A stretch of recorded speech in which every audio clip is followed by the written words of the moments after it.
Welcome back, and if you look behind me, that doesn't look like we're in 4-far anymore, does it? Well, technically, we still are, but not for long. Let me introduce you to our new club.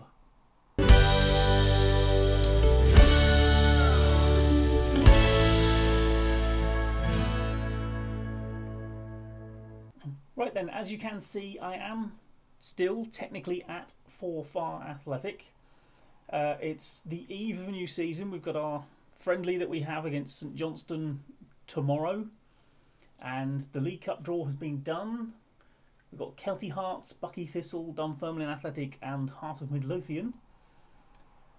And I have struggled to find many players who are going to improve this squad, and I wasn't overly taken with how much increase in wages there was. I mean, I think we are still at 4-far one of the biggest wage bills in the division, and I know they're not expecting much in the way of fast progress, but I think we're sort of reaching the end of really sort of good positive times. I think the next few years could be a struggle here if we were to stay that long. So I sounded out the market. I got a few interviews, and we got one actual job offer, which I am about to accept. Now, 4-far, to their credit, you remember I was not on a high wage, and the new club were offering me almost a 10 grand pay rise. It's not the thing that has swung it. I mean, obviously there's a certain amount of role playing in this, and you know, if someone offered me a 10 grand pay rise in real life, I'd be very tempted. But 4-far, as soon as the offer came back and said, we want to offer you a new contract, we want to keep you here, which, you know, is nice. I mean, to be fair, after what I've done for them, back-to-back promotions, I should blooming well think so. But I wasn't sure. They came in. They were offering less than the other club. I pushed them to what the other club was offering. They came back with almost that, and then I pushed them up again, and they actually offered me 1,000 more than the other club were offering. But in the end, I did turn it down, and the main reason is because it's a shot at top flight football, and we know that means like Europe is on the cards, and it's with a side who up until very recently, and I'm talking 3 maybe 4 years ago, were one of the best in their country, and they have been in the Champions League group stages. So without further ado, let's introduce you to our new home. MSK Žilina. They are Slovakian. We'll have a look at where they are shortly. Yeah, they want a top half finish this season. They were disappointing last season, hence the reason the job opened up. And it's like best of the rest, but you know, I would like to take this side back to where it was a few years ago. As you can see, the wage 29,000, transfer budget not too bad. Wage budget considerably smaller than we've got at the moment, about a third. But I think it'll go a lot further in Slovakia than it will in Scotland. So we will start the negotiations. I've already delayed this a couple of times because I had other irons in the fire, and we had a couple of interviews, and I was really quite keen on some of them, and they didn't pan out. We were unsuccessful. So I'm just gonna push it for 30 grand. We'll see. Suggest terms.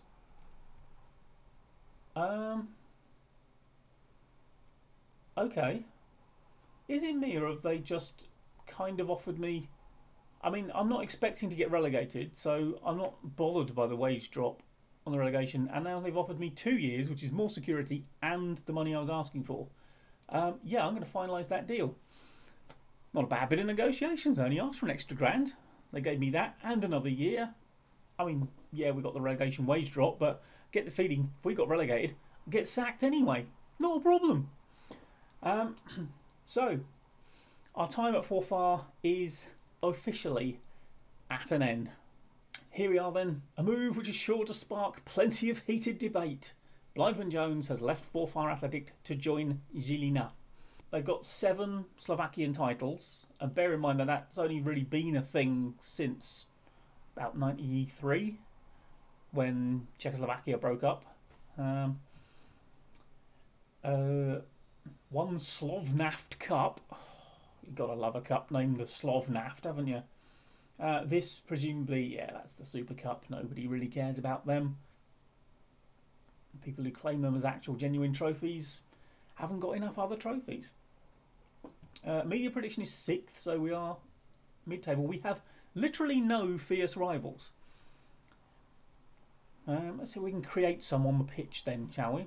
We've got fantastically good training facilities and excellent youth recruitment, which is a massive change from Forfar, where the facilities were not great. Right, now, I kind of want to discuss something it's been on my mind for a while. I understand that the whole premise of this was we're flying blind, we're going without attributes, and the plan was to use statistics to find players.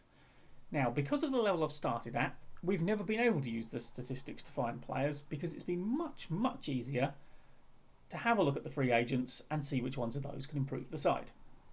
And we've never really had much in the way of money to spend on anyone who wasn't a free agent. Because I've also not been able to find an attributeless skin that I like, I have had to basically just do the thing you can do on the preferences of making the colours that the attributes are basically just not appear, which is all very well and hides the attributes for me as intended. Also means I have absolutely no idea how good any of my staff are, because it hides theirs as well. Now, my proposal is, and you know, it's not like I have not been successful with going attributeless. Now, my proposal is I turn the attributes back on. However, I have to rely entirely on my scouts to find anyone I sign. The one thing I can look at attribute wise before I sign a player is what we will term as the club DNA, which is a range of mainly mental, some physical attributes that are very desirable for the player to have. If the scout is of the opinion they've got the talent, I then take a look at them, see if they've got the core stuff, and then if they become our player, then obviously I can see their attributes, and because that's the way I'm rationalising it is I'm working with them every day. So yes, I can score them much more accurately on these things, and my staff can, because we see them every day in training. We know exactly what they're about. Obviously, theoretically, the instant they turn up, we wouldn't know that, but you know, it's a simulation, it's not real life, is it?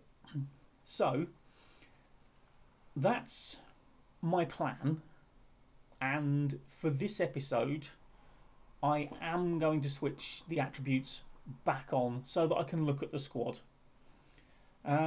If you have any vehement objections to me doing that, please put them in the comments and I will pay attention to that. And if you don't want me to do that and you want me to stay completely blind and suffer the fact that I don't know how good any of my staff are, without an awful lot of comparing between various members of staff, which gets very tedious very quickly, then by all means I will go back to that.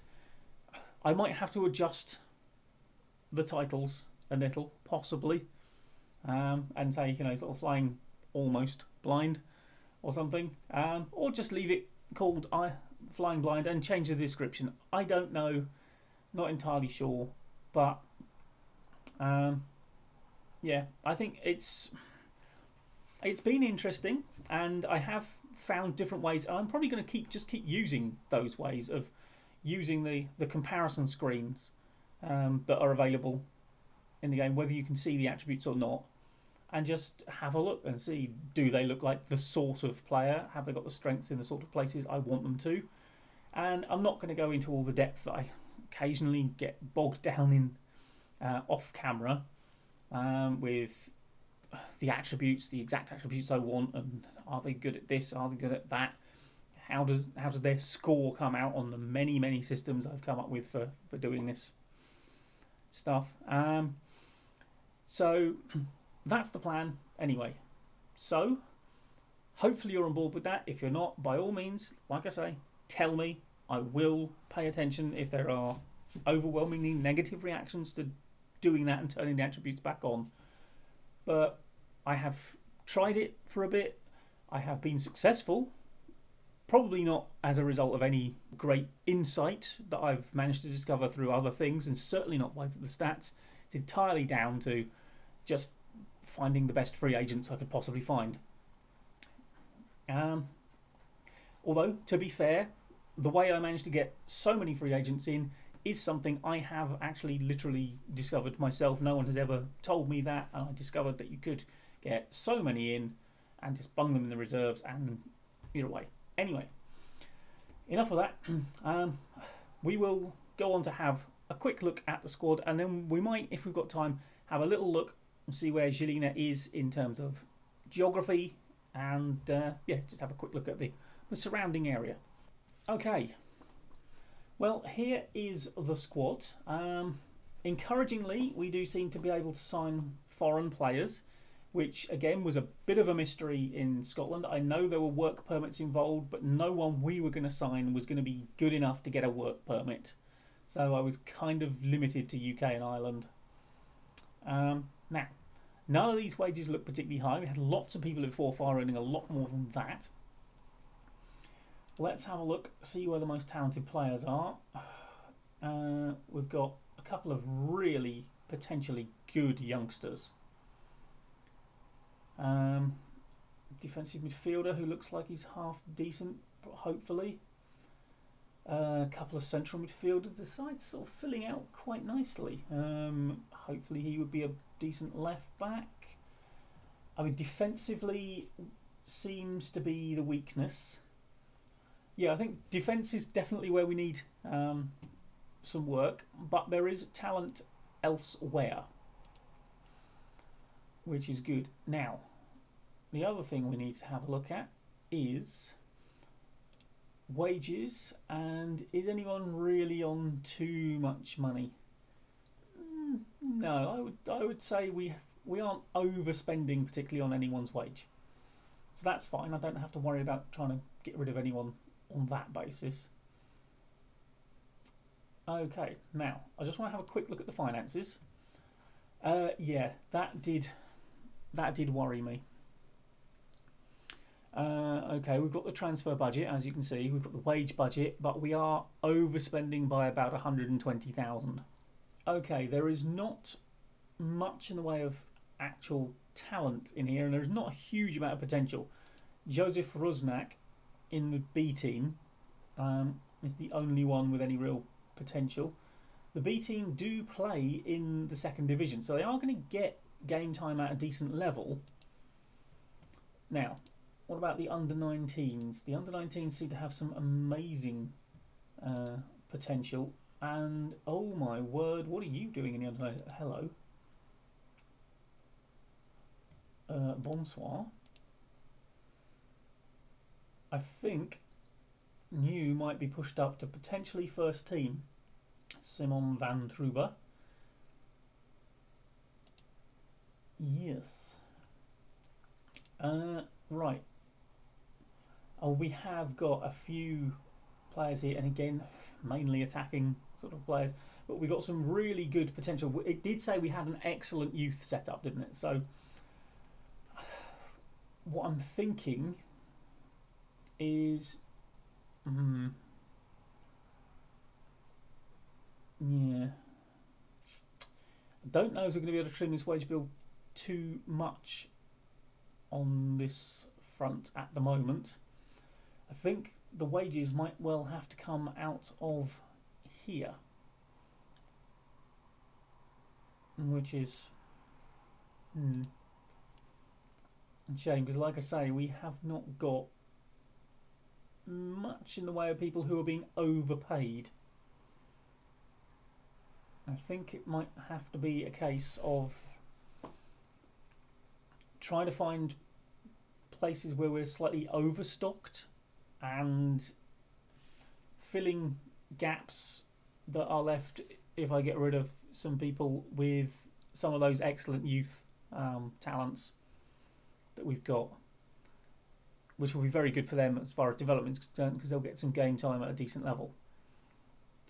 So yeah, I think that's what we need to do. I'm not sure we're going to be able to do that much about filling in any gaps in the actual starting lineup unless I can really trim this wage budget down. Obviously, what I can do to make life easier is theoretically put the transfer budget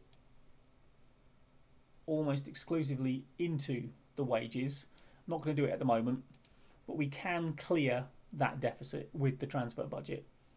What we then have to do would be to go around and hunt for some free agents and obviously try and trim that squad anyway. Let's have a quick look at the schedule. Okay, we've not got many friendlies. I'm going to need to bung a couple of friendlies in, I think, just to get the side match sharp. And yeah, the league season starts pretty soon. It's a new adventure, and yeah, I hope you don't think I've copped out with the whole attributeless thing. Like I say, I tried it. It was okay. It was, you know, a different way of doing things, and I think I will continue sort of like doing things that way. I do bog myself down looking at the numbers, and I need to get away from that. And attributeless did get me away from that because I didn't have so many numbers to look at. So hopefully it has brought me closer to making swifter decisions. Let's just have a quick look, see how the league table finished last season. Yeah, Dunajska Streda, Spartak Trnava, Slovan Bratislava.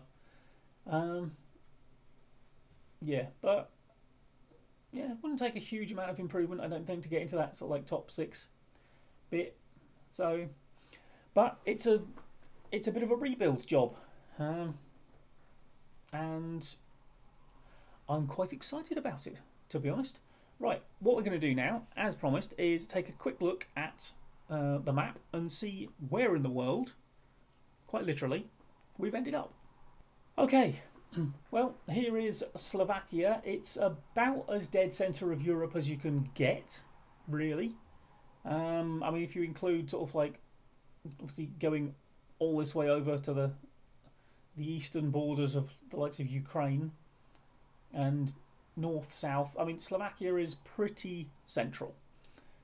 And I believe Žilina, yep, there it is here. It looks like a fairly mountainous sort of area. I'm not entirely sure which range this is.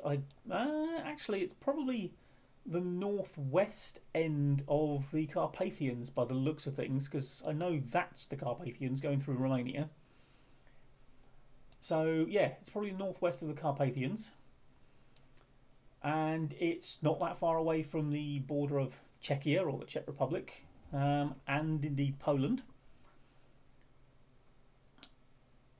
And there's the capital, Bratislava, and Košice, Trenčín, Nitra, Prešov, all places who have teams either top flight or probably expected to be top flight. But if we zoom in to the actual city itself, I believe this is going to be our new home. Not a bad looking stadium, right by the river Var, by the looks of things. I've probably completely butchered that. Right. Well, I've had a few struggles off camera, and I don't think we can get down sort of pitch side and have a good look at the stadium, which is a shame. Exciting times in the career of Blindman Jones, who maybe now is actually just limited to that one eye patch and not completely blind anymore, unless, as I said, you decide otherwise. Okay, one thing I did want to do was check out the club colours. It would seem yellow and green is our thing, so my work colleague will be very happy when I tell her that. Well, to be honest, she probably won't care, but you know, she's a Norwich fan, so she'll like the fact that it is yellow and green at the very least. And yep, so we got some good facilities here and a decent reputation. I think this could be a good one. I think we might have landed on our feet. It's a side that has been good in the past.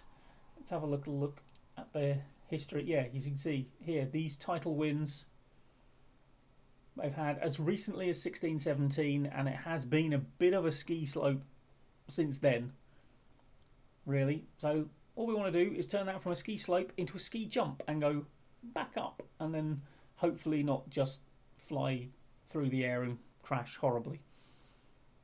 What a wonderful metaphor that was. You're welcome. Anyway, I am going to stop rambling any second now and say thank you very much for joining me. Like, comment and subscribe, and especially let me know what you think about the regaining of sight, shall we call it. And like I say, thank you for joining me, and I will see you next time for our first league game in Slovakia. Bye bye for now.